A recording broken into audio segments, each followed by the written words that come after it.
So in this lab, we'll take a look at how to check your metadata, that is data about data from your instance. So in the last lab, as you can see that we had configured AWS CLI, so I can run all those CLI commands. But in metadata, what we will try to do is we'll try to see uh, what different parameters are available in our metadata. So if I select this instance, and you could see all these properties, like this instance is connected to VPC, it has got some private public IP. So this is on the console, but you can see the same settings on the CLI side as well. So I'll quickly go to the instance, and on this instance I'll simply type this command curl space http colon double slash double slash IP 169.254.169.254 slash latest slash metadata. So when you run this command, let's see what happens. And you can see, so you can see we these are different parameters that we can get. We can get MEID, hostname, events, then uh, instance type, profile, and again so let's try to see our public IP. So I'll type the same command and slash public hyphen IPv4. So you can see I got my public IP 18.207.197.32, which again is same.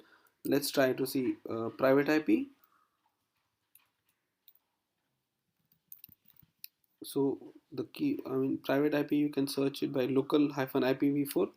So just a second.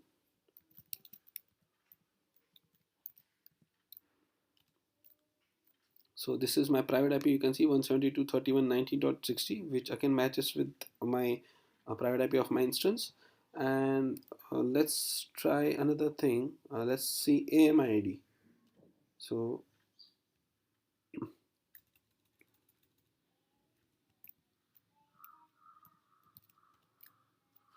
as you can see, so this is my MEID. And if I go into this section, so you can see this is my MEID.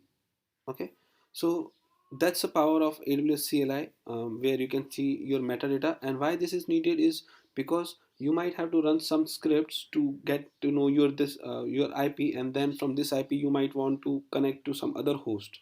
So that's what you can do from AWS CLI from the backend.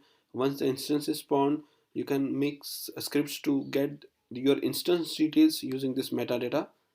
I'll clear the screen, and again I'll show you what are different parameters for metadata. So I'll remove this field, and if I run this complete command, the IP slash latest slash metadata, so these are different parameters that I can check.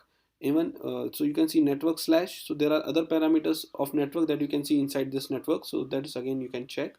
uh, and remember that this IP remains same for every instance. So this is a kind of uh, IP of every instance. On when you are on that instance, if you run this command, it would show you details of that instance particularly at that point of time. So that's what Amazon has configured it. And one important thing, I'd like to show you is if I want to see the user data. So ideally in every lab what we do is we try to pass some user data or bootstrap script which creates Apache server for us. So how would I do that? So I would simply, instead of latest metadata, I would say user hyphen data. So these are the commands that I passed in the user data script. So that's what I can see. In fact, if you want to append it, you can also push that into file. I'll say space append, and then uh, my, let's say, script dot text. I'll increase the font size of my screen. Sorry, not the font size, but at least the screen size. So I have run this command curl space http the IP slash latest slash user data, and what I'm doing is I'm redirecting this output of my user data into my file name script.txt. So it's already copied, and if I do vi or let me show you, it has created a file script.txt, and if I do vi to this file, I can see what I had passed in my user data.